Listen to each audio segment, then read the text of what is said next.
एक मुस्लिम समुदाय के व्यक्ति को 50-50 लाख रुपए दिए थे।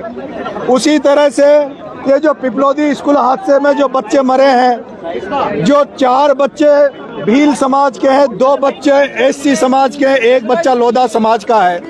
इन 7 बच्चों को भी सरकार 50-50 लाख का मुआवजा दे, लेकिन मैं 15 दिन तक अनशन पे रहा।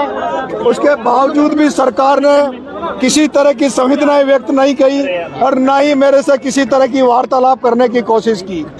मैंने जब 15 दिन मेरा अनशन हो गया था, मेरे परिजन, मेरे शुभचिंतक, मेरे चाहने वाले लोगों को जब ये चिंता होने लगी कि 15 दिन अनशन को बहुत होता है, और उसके बाद सब लोगों ने ये आग्रह किया कि आप अनशन तोड़ दो, तब मैंने आग्रह किया कि मैं खाली हाथ अनशन नहीं तोड़ूंगा।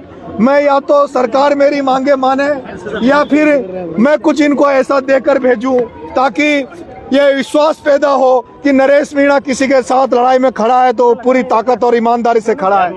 मैंने 24 घंटे में आह्वान किया था कि मेरे को इन परिवारों के लिए आर्थिक मदद की जरूरत है, और मैं आज सौभाग्यशाली हूँ। राजस्थान की जनता को धन्यवाद देना चाहता हूँ, राजस्थान के इस वीर भूमि के लोगों को धन्यवाद देना चाहता हूँ कि 24 घंटे के अंदर अंदर लगभग 80 से 90 लाख रुपए हमारे पास अब तक आ चुके हैं उन परियोजनों के लिए।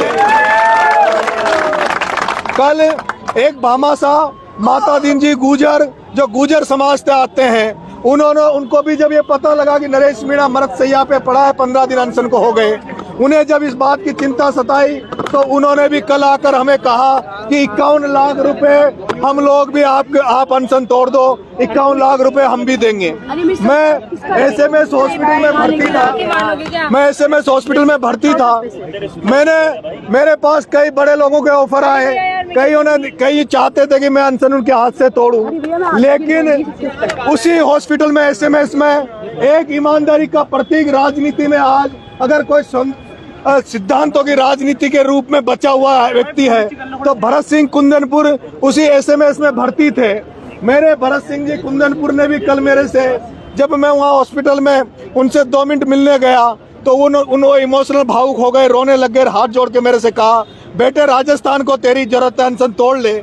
तब मैंने उनसे आश्वस्त कर दिया था कि हुक्म मैं कल अनशन तोड़ दूंगा। और आज मैंने आदरणीय राजेंद्र जी गुडा साहब, जो पहले दिन से झालावाड़ से जब से मूवमेंट चला तब से हमारे साथ खड़े थे, वो जो पीड़ित परिजन है उनको लेकर, और जो माता दीन जी गुजर साहब जिन्होंने 51 लाख की मदद करी है उनको लेकर, और भरत सिंह जी कुंदनपुर साहब के नेतृत्व में हमने वहाँ जूस पिया है। और सांकेतिक रूप से इस जनता जनार्दन ने जो मेरे पे भरोसा करती है, विश्वास करती है, बिना बुलाए जब सब जगह ये इस लड़ाई को लड़ने के लिए तैयार रहती है। कल आपने देखा हुआ जयपुर में मैं एसएमएस में पढ़ा था, लेकिन एक केवल फेसबुक पे पोस्ट पर किस तरह से मशाल जुलूस इन्होंने उन बच्चों की संवेदनाओं को व्यक्त करते हुए उनको सच्ची श्रद्धांजलि देते हुए मशाल जुलूस भी इन्होंने निकाला था। इन तमाम राजस्थान के युवा साथियों को, लोगों को मैं धन्यवाद देना चाहता हूं कि अगर आपका ये सहयोग बना रहा, जिस तरह आपने मेरे पे विश्वास जताया, मैं आपका कभी भी मान कम नहीं होने दूंगा। आप जिस भावना के साथ मेरे से जुड़े हो, उस भावना को कभी ठेस पहुंचने का काम मैं नहीं करने दूंगा।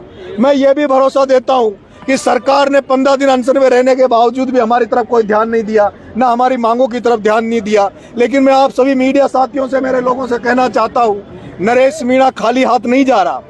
नरेश मीणा तो जनता के आग्रह पर, अपने शुभचिंतकों के आग्रह पर अनशन तोड़ा है, लोगों के आग्रह पर तोड़ा है। लेकिन नरेश मीणा दोबारा भजन लाल तेरे दरवाजे पे आएगा, लेकिन नरेश मीणा अब गांधी बनकर नहीं, अब नरेश मीणा दोबारा भगत सिंह बन के आएगा। नरेश मीणा लाखों लोग लेके आएगा, और जो अधूरा न्याय अभी समझौता का बचा हुआ है, अधूरा जो न्याय समझौता के साथ हुआ है, उस अधूरे न्याय को पूरा करवाने के लिए नरेश मीणा आएगा। नरेश मीणा जो इन पीड़ित परिवारों को अभी भी अधूरा न्याय बचा हुआ है, उन न्याय दिलाने दोबारा नरेश मीणा भगत सिंह की सेना को लेकर भजन लाल के दरवाजे पर आएगा। नरेश मीणा वो जो डूंगरी बांध का आंदोलन चल रहा है, उन डूंगरी बांध वालों को लेकर भजन लाल के दरवाजे पे आएगा। नरेश मीणा को या तो भजन लाल सलाखों के पीछे डाल दो, नहीं तो नरेश मीणा तुम्हें चैन की नींद नहीं सोने देगा। 2.5 साल नरेश मीणा जिंदा रहा, नरेश मीणा सड़कों पर रहेगा, नरेश मीणा सड़कों पर रहेगा। नरेश मीणा 2.5 साल तक तुम्हारी नींदें हराम कर देगा, सरकार की नींदें हराम कर देगा, सरकार को घुटनों पे ला देगा। नरेश मीणा के रहते हुए किसी दलित आदिवासी पर इस राजस्थान में अत्याचार अब नरेश मीणा सहन नहीं करेगा। ये मैं आप सब लोगों से कहना चाहता हूँ। आप तमाम लोग पधारे, आपको उसके लिए बहुत बहुत धन्यवाद देना चाहता हूँ। आपने जिस तरह से मेरे इस आंदोलन में सहयोग किया, उससे भी आप सभी मीडिया साथियों को भी मैं तहे दिल से धन्यवाद देना चाहता हूं। लेकिन ये लड़ाई अभी पूरी नहीं हुई है। ये जो पैसा हमारे पास आया है, इस पैसे को हम नगद रूप से इनको नहीं दे रहे हैं। अभी इन पैसों को हम नगद रूप से नहीं दे रहे हैं। हम अभी पूरे कमेटी उस गांव में जाएगी पिपलोदी। 2-4 दिन में मेरा स्वास्थ्य थोड़ा ठीक हो जाए, मैं उस गांव में जाऊंगा। इन पैसों को हम लोग, इन पैसों को इन परिवारों को हम लोग इस तरह से देना चाहते हैं ताकि इनका परमानेंट रोजगार लगे। वहाँ जो लोग, क्योंकि ये आंदोलन केवल इन बच्चों को न्याय दिलाने के साथ साथ वहाँ की जनता में विश्वास पैदा करने का है। ये आंदोलन ऐसा था क्योंकि ये लोग भी उस समय यहाँ आने के लिए तैयार नहीं था। इन पे इतना दबाव रहता है। मैं जिस क्षेत्र से आता हूँ, हाड़ौती से, वहाँ इतना डर और खौफ की राजनीति की जाती है।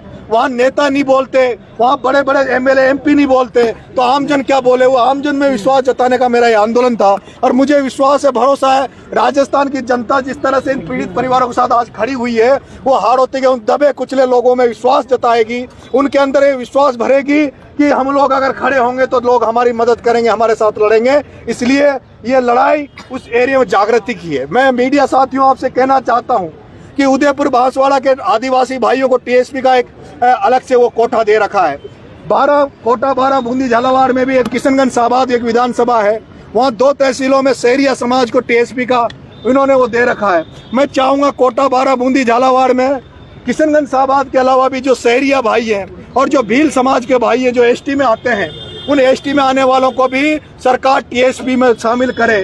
क्योंकि इन कोटा 12 बूंदी झालावाड़ एरिया में एक भी भील समाज का व्यक्ति आपको नौकरी में नहीं मिलेगा, सरकारी कर्मचारी नहीं मिलेगा।